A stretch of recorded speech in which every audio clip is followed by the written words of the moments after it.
2026នៅមានសង្គ្រាមកើតឡើងទៀតសម័យណាឯងក៏មានសង្គ្រាមគេដែរនិយាយពីរឿងសង្គ្រាមហ្នឹងយើងមិនបានសប្បាយទេដោយសារពួកអាអស់ហ្នឹងមើលរឿងសង្គ្រាមមិនស្រួល cancel ទៀតហើយយើងក៏បានធ្វើអីដោយចេញពីចិត្តយើងហ្មងដោយសារពួកហ្នឹងវាមករារាំងយើងមកទ្រាំទ្រាយើងចង់និយាយថាអ៊ីស្រាអែលអាមេរិកវាយអីរងឯណាពួកនេះចូលយកមកនៅមិនសុខទេអាវាយគ្នាណាអើយហើយថាអ្នកចិត្តខាងយើងក៏នៅសុខដែរហ្នឹងវាដាក់កុងតឺន័រញ៉ៃញ៉ៃទៅចង់តាក់ភ្លៀងវាបែកដែរណាបាទគឺថាក្នុងវីដេអូនេះខ្ញុំមកចង់បកស្រាយថាសង្គ្រាមលោកលើកទី3ហើយនឹងមានកើតឡើងដែរឬទេឆ្នាំ2026ហើយសង្គ្រាមកាន់តែកើតឡើងទៀតថ្ងៃមុននឹងទៅកើតឡើងប៉ាគីស្ថានវាយមកអាហ្គានីស្ថានឯណា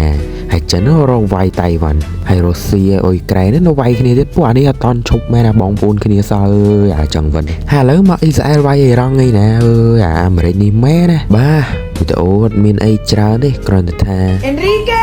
បើមានអីកើតឡើងមែនណាសូមឲ្យអ្នកទាំងអស់គ្នានេះនៅមានសុខសុវត្ថិភាពទាំងអស់គ្នាកុំដើរហើរទៅណាប្រយ័ត្នក្របផ្លោមកផ្ទុះងាប់ទី3មើលនេះណានុយក្លេអ៊ែរណាអូយយើងពិបាកគិតណាស់គឺថាឆ្នាំ2026ហើយយើងថាឡើងមានសង្គ្រាមហើយឥឡូវមកមានសង្គ្រាមឯណាពួកនេះជារោគខ្ញុំឃើញស្រមកអ្នកក្នុងបន្ទប់ខ្ញុំមិនអាចយកក្តីស្នេហ៍ដែលខ្ញុំឲ្យអ្នកវាដល់ថ្នាក់ដែលខ្ញុំស្រឡាញ់ហើយស្អប់អ្នកហើយខ្ញុំមិនអាចបដូរអ្នកដូច្នេះខ្ញុំត្រូវផ្លាំងអ្នកដើម្បីងាយស្រួលយល់ខ្ញុំគិតថាអ្នកនេះជាមនុស្សស្ដាប់បេះដូងខ្ញុំជាជាងគូក្បាលរបស់ខ្ញុំអ្នករកឃើញគេផ្សេងទៀតប៉ុន្តែខ្ញុំល្អជាងគេទៀតខ្ញុំមិនឲ្យអ្នកបំភ្លេចខ្ញុំបានទេ